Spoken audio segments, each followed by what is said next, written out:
Hey everybody, Nick here. I was the lone member of the 4-player crew on site for PAX Prime, but it was a great show nonetheless. Here are my top 5 games of PAX Prime 2014.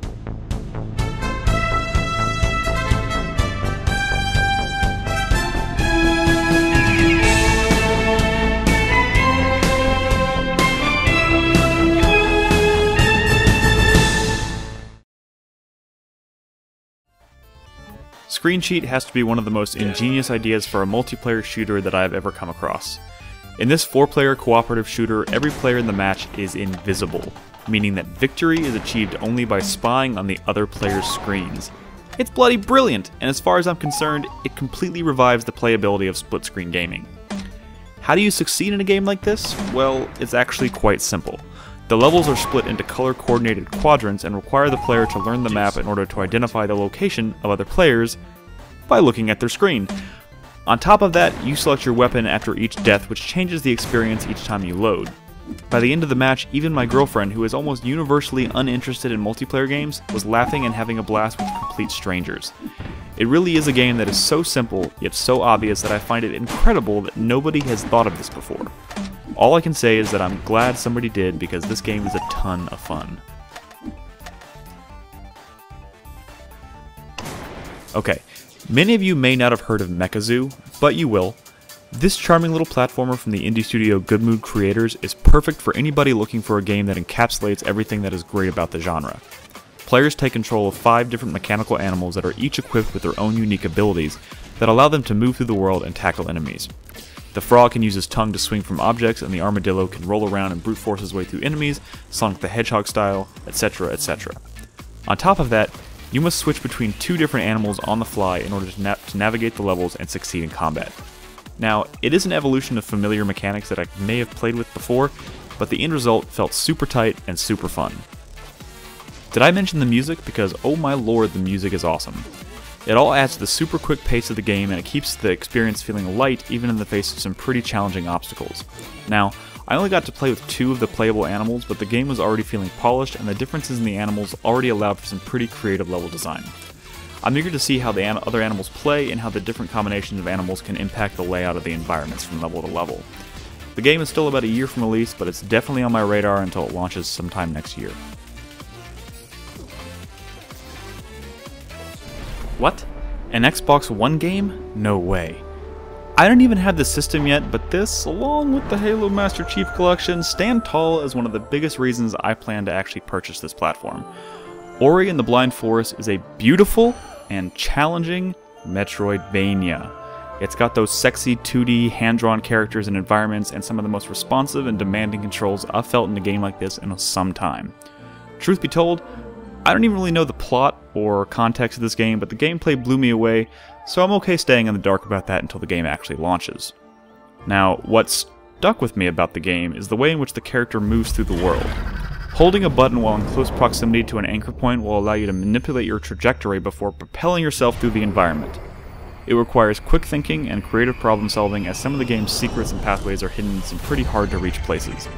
Propelling yourself in one direction can also be used to propel nearby objects in the opposite direction, if they are close enough. This handy little trick allows you to open secret passages and attack enemies.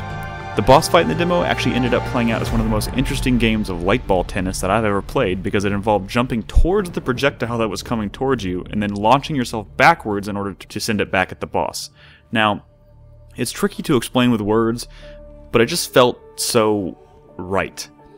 The game definitely has its own identity, but the level design and challenge definitely remind me of the best moments in games like Guacamelee or Outland. The game is coming to Xbox One and PC this year and will be launching on Xbox 360 sometime in 2014. Keep an eye out. I have a feeling Brad's gonna love this one.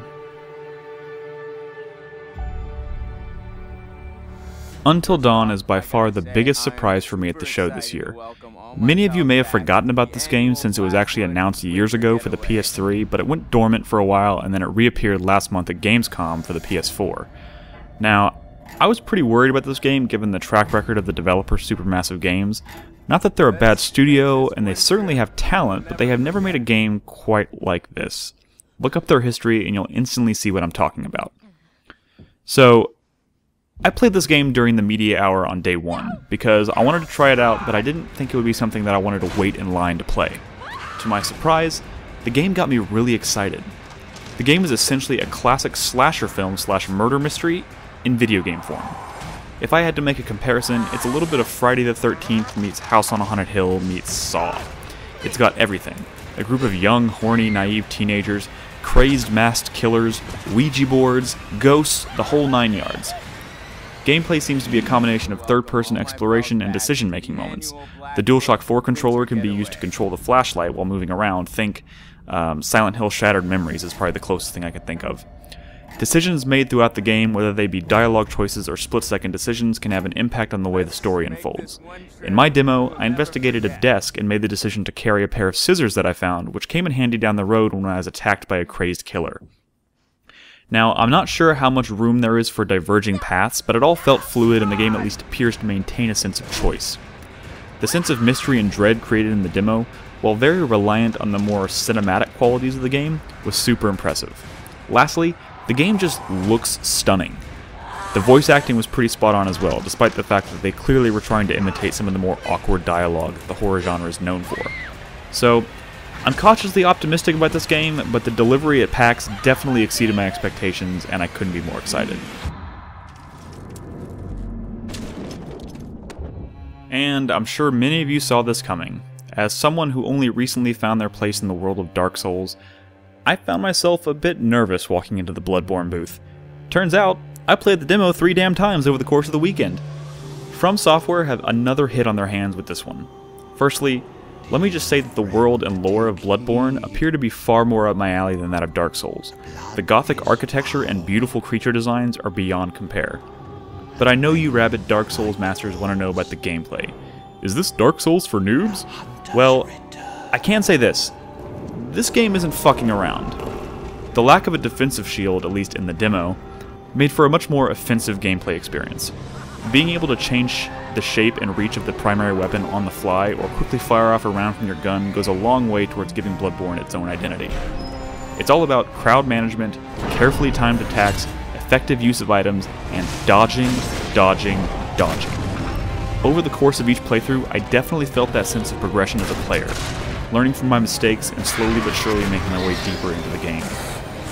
As a From Software game, death is an inevitability, and I hope this is enough to satiate fans because something about the game did feel a bit more welcoming.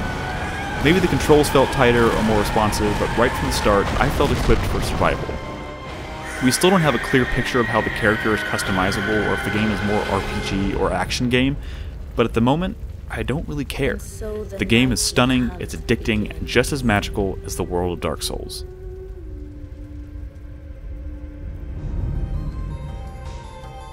Alright, as the only player at PAX this time around, I got to experience a different side of the show. I had a lot of fun. Games like The Evil Within, Middle-earth, and Alien all continue to impress me, but the games that I just listed defined PAX for me. It also sparked my anticipation for the coming year, and one thing is for certain, we're going to have a lot to talk about. Thanks for watching.